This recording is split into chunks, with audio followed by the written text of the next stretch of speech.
Back, beautiful learners. I hope you enjoy your learning so far. Today, I have a special question here.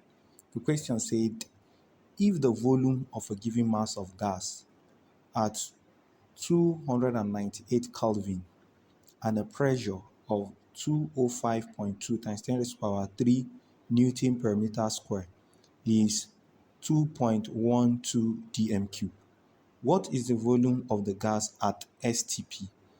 This is also a question from Senior School Certificate Examination, or currently called WAEC. Alright, so let's bring out the information that we are given. Now, based on this, you know that we can see pressure here, we can see temperature here, and we can see volume here.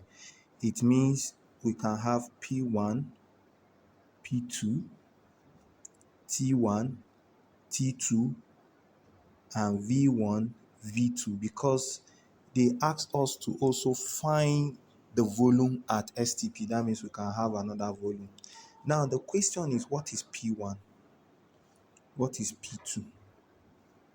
What is T1? What is T2? What is V1? What is V2? Right? Okay, so let's see. Based on this question now, they say the volume of a given mass of gas, right, at 298 Kelvin. That means they have given us a first temperature. So this temperature is T1. That's 298 Kelvin, right? Then they now say, and a pressure of 205.2 times 10 raised to the power 3 Newton per meter square. That means this is our first pressure. So P1 will give you 205.2 times 10 raised to the power 3 Newton per meter square. Now, let's check the other values now. The question say, and that volume at this temperature and pressure is 2.12 dm cube. That means our V1 is 2.12 dm what? Cube. Now, they say we should find the value of the next volume at STP. So at STP means standard temperature and pressure. So what is the standard temperature? The standard temperature, we only know that it is 273 Kelvin, while the standard pressure based on Newton per meter square is 101.3 times 10 raised to power what? 3 Newton per meter what? Square. So it therefore means that we cannot look for V. But which equation are we going to use? For the fact that we are looking for P1, T1, and V1, or P2, T2, and V2, then we are going to use the general gas law, which says P1, V1 all over T1 is equals to P2, V2 all over what? T2.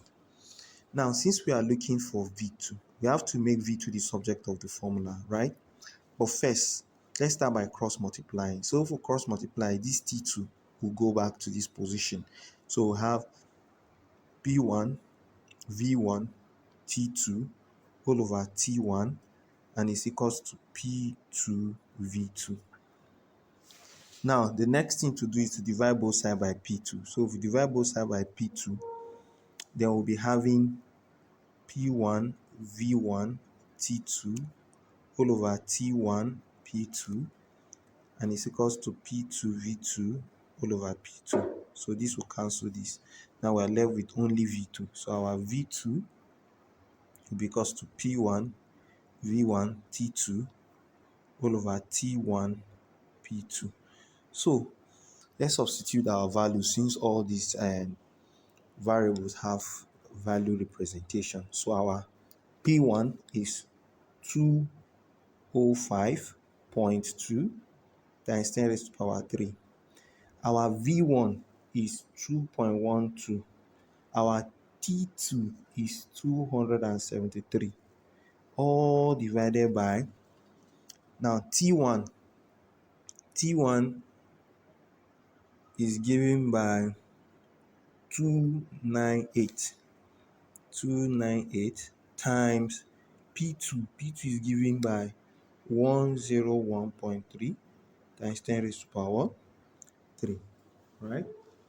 Okay, so first, let's multiply the numerators now. If we multiply the whole of this value, let's multiply this value now. We have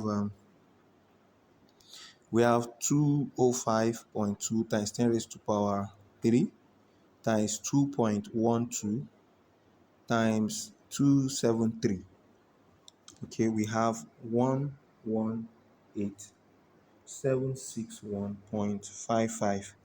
Now let's multiply the denominator. 298 times 101.3 times 10 raised to power 3, and that gives us 30187.4. Now dividing the numerator by the denominator, we're going to be having 118,761.55 divided by 30187.4.